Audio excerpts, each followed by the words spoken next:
बगल में आपको चार्ट दिख रहा होगा। ये वीडियो पूरा देखो, आपकी आंखें खुल जाएगी, क्या दिमाग खुल जाएगा आपका। और कई सारी चीजें आपको समझ में आएगी कि क्यों टैक्स को लेकर इतना ज्यादा हल्ला क्यों होता है, इतना ज्यादा परेशान क्यों है। और मान लो हमारे देश के जो 70-80% लोग हैं ना, उनको ये चीजें समझ में नहीं आती। क्योंकि अगर समझ में आती ये चीज तो आज एक बड़ा प्रोटेस्ट हो रहा होता इसके खिलाफ, अगर ये चीज समझ में आती उनको तो। 80% लोगों को ये चीज समझ में ही नहीं आती है। और 80% लोगों को दिखता ही नहीं है कि कैसे उनकी जिंदगी खराब होती है इस चीज से। यहाँ पे हम टैक्स सिस्टम की इंडिया के अंदर बात कर रहे हैं और मोटा मोटा ऊपर से समझा रहा हूँ। इन डेप्थ जाओगे तो और ज्यादा आपको समझ में आएगा और आपको खराब लगेगा ये सिस्टम। लेकिन ऊपर से मैं आपको समझा देता हूँ कि यहाँ पे कितना ज्यादा गलत होता है। गलत इसलिए होता है कि इतना ज्यादा टैक्स तो लिया जाता है, लेकिन इसके अगेंस्ट में हमें कुछ सर्विस यहाँ पे नहीं मिलती है। रोड पे खड्डे मिलते हैं, बिल्डिंग गिरती हुई मिलती है, सरकारी अस्पताल, सरकारी स्कूल के नाम पे कुछ नहीं मिलता, गाय बकरी चरती रहती है वहां पे। तो देखो, सबसे पहले यहाँ पे होता है मेरा या आपका इनकम, और उस इनकम में से डायरेक्ट टैक्स जो कि इनकम टैक्स के नाम पे हमसे लिया जाता है वो निकाल लिया जाता है। 10%, 30%, 40% तक चला जाता है। देन हमारे पास आफ्टर टैक्स इनकम बच जाता है। क्लियर है? तो सबसे पहले इनकम जो हुई हमारी, कैसे भी जो इनकम हुई एक साल की, उसमें से अप टू 40% तक जो टैक्स है वो पहले ही काट लिया। ठीक है? तो एक समझदारी वाली चीज क्या होती है कि जब मेरी इनकम में से आपने अप टू 40% तक टैक्स काट लिया, ले लिया आपने, तो उसके बाद जो भी पैसा बचा उससे मैं जो भी करूं वो मेरी टैक्स फ्री इनकम हो गई। उससे जो भी मैं करूं वो मेरी मर्जी है। अब इसके ऊपर तो आपको टैक्स नहीं लेना चाहिए। क्या? क्योंकि पहले ही आपने मेरी इनकम में से टैक्स ले लिया। लेकिन भारत में ऐसा नहीं होता है। पहले आपकी इनकम में से डायरेक्टली इनकम टैक्स ली जाती है, उसके बाद आपकी इनकम में से इनडायरेक्ट टैक्स लिया जाता है। कहां कहां लिया जाता है ये समझो, ये चीज आप लोगों को समझ में नहीं आती है। आप खाने पीने का कोई भी सामान खरीदते हो, कोई भी सामान खाने पीने का कुछ भी खरीदते हो, बिस्किट, चिप्स, आटा, चावल, गेहूं, कुछ भी खरीदते हो, वहां पे आपको टैक्स देना पड़ता है। लग्जरी खाने का सामान खरीदोगे, मतलब चॉकलेट वगैरह ये सब, तो थोड़ा ज्यादा टैक्स देना पड़ेगा। और इसेंशियल वाला सामान खरीदोगे तो थोड़ा कम टैक्स देना पड़ेगा। लेकिन अप टू 28% तक टैक्स देना पड़ता है। नेक्स्ट हमारे पास एजुकेशन। आप जो पढ़ाई करते हो, आपकी जो फीस जाती है स्कूल की, ट्यूशन की, आप बुक्स खरीदते हो, कॉपी किताब, पेंसिल, कटर, रबड़ खरीदते हो, सब पे आपको भर भर के टैक्स देना पड़ता है। तीसरा आपका हेल्थ। आप इंश्योरेंस करवाते हो, आप दवाई खरीदते हो, आप हॉस्पिटल में इलाज करवाते हो, हर जगह आपको भर भर के टैक्स देना पड़ता है। तो सोचो ये कहाँ की मतलब समझदारी है कि हमने जो इनकम किया उस पे पहले सरकार को टैक्स दे दिया, उसके बाद उस इनकम को, टैक्स फ्री इनकम को जब हम खर्च कर रहे हैं वहां पे भी हम सरकार को भर भर के टैक्स दे रहे हैं। डबल टैक्सेशन यहाँ पे हुई या नहीं हुई? अभी और देखो, इसके बाद मान लो जो टैक्स आपने दे दिया, उसके बाद जो बचा हुआ आपके पास इनकम है, उससे आप सोचते हो गाड़ी खरीदना है। एक तो आपको कई साल का टैक्स फ्री इनकम एक नॉर्मल इंसान को चाहिए गाड़ी खरीदने के लिए। टैक्स दे दे के जो थोड़ा बहुत पैसा बचता है जमा करोगे आप, तो गाड़ी खरीदोगे। अब गाड़ी खरीदने जाते हो तो वहां पे एक तो गाड़ी आपने खरीदा तो टैक्स दिया, उसके बाद रजिस्ट्रेशन करवाया, उसके बाद गाड़ी का इंश्योरेंस करवाया, वहां पे टैक्स दिया, उसके बाद रोड टैक्स भी वहां पे देना पड़ता है। क्लियर है? रोड टैक्स आप गाड़ी खरीदते हो उसी समय देते हो, बट उसके बाद जब आप रोड पे गाड़ी चलाते हो तो वहां पे भी टोल टैक्स देना पड़ता है। तो मुझे ये नहीं समझ में आता कि गाड़ी खरीदते टाइम जो रोड टैक्स देते हैं वो क्यों देते हैं जब हमें टोल टैक्स देना ही पड़ता है। तो मतलब एक ही इनकम पे 3-3, 4-4 बार यहाँ पे टैक्स मारा जाता है। नेक्स्ट हम बात, मतलब और कितना, गाड़ी जब हम खरीदते हैं तो वहां पे 25% से लेके 40% तक कभी कभी जो हमारा पैसा जो हम देते हैं वो समझो टैक्स में ही चला जाता है।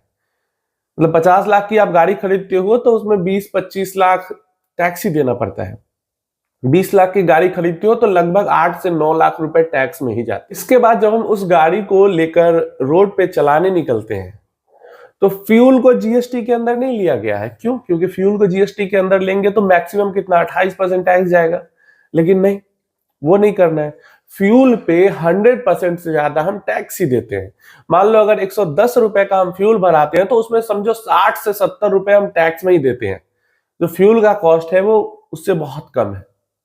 यह सब फ्यूल खरीदने से लेके जो ट्रांसपोर्टेशन वगैरह होता है, पेट्रोल पंप का जो अपना कमीशन होता है, सब को छोड़ दें, उसके बाद भी फिर भी 50% मतलब 100% से ज्यादा फ्यूल पे टैक्स हमें देना पड़ता है।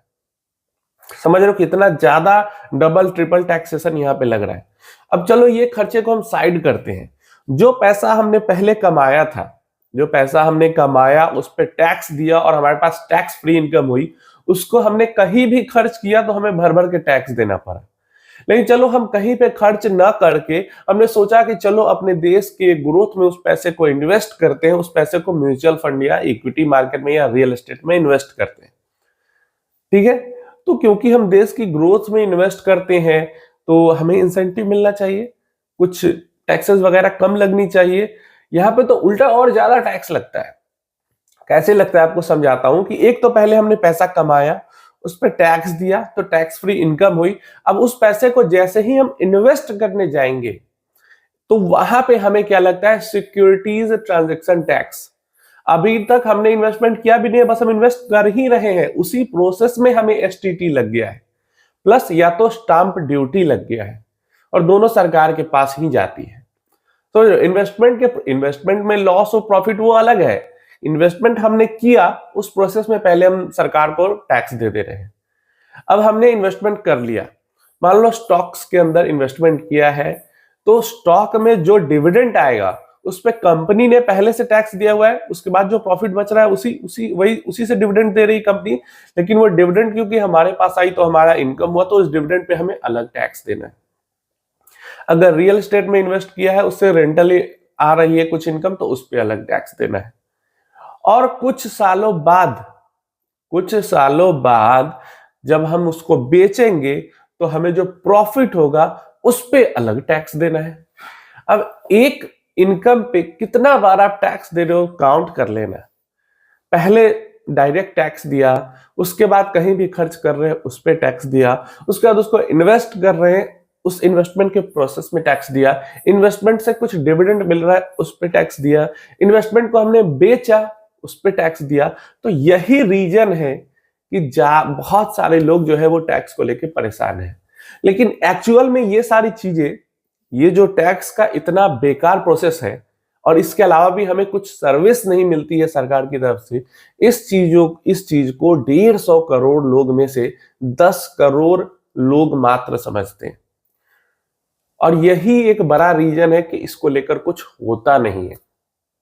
क्योंकि जो 80 करोड़ लोग फ्री में जो राशन उठा रहे हैं, वो ये नहीं समझते हैं कि फ्री का राशन देकर इधर कितना पैसा टैक्स के नाम पे उनसे ले लिया जाता है।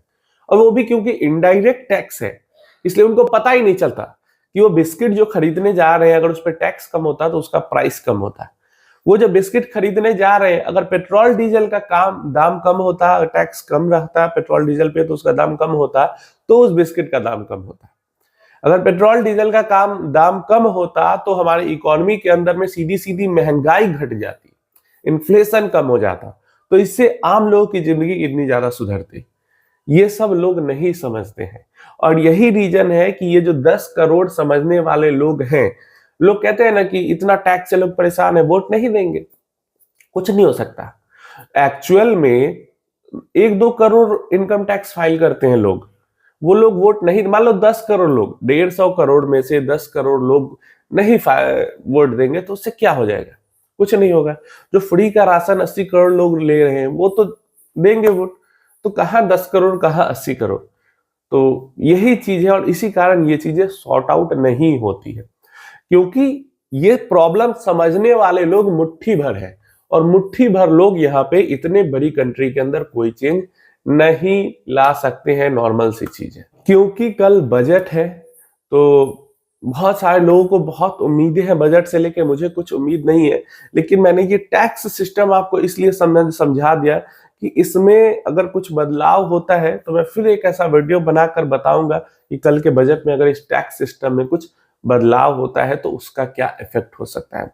अभी के लिए जो टैक्स को लेकर इंडिया के अंदर में हालात है, एक आम मिडिल इंसान के लिए जो कि जोड़ लगा के जी जान से मेहनत करके अपने परिवार को चला रहा है, खुश रखना चाह रहा है, उसके ऊपर भाई बहुत मतलब उसके साथ सबसे ज्यादा नाइंसाफी जो एक मिडिल क्लास है, जो ईमानदारी से टैक्स भरता है और मेहनत से पैसा कमाता है परिवार चलाने के लिए, सबसे ज्यादा कष्ट में सबसे ज्यादा दुखी आज वही इंसान है जो सबसे मेहनत से काम कर रहा है। देखते हैं कल सरकार हमारे आपके जैसे मिडिल क्लास लोगों के लिए क्या करती है। कि आपको ये चीजें पहले से जानकारी थी, नीचे कमेंट बॉक्स में जरूर बताएं।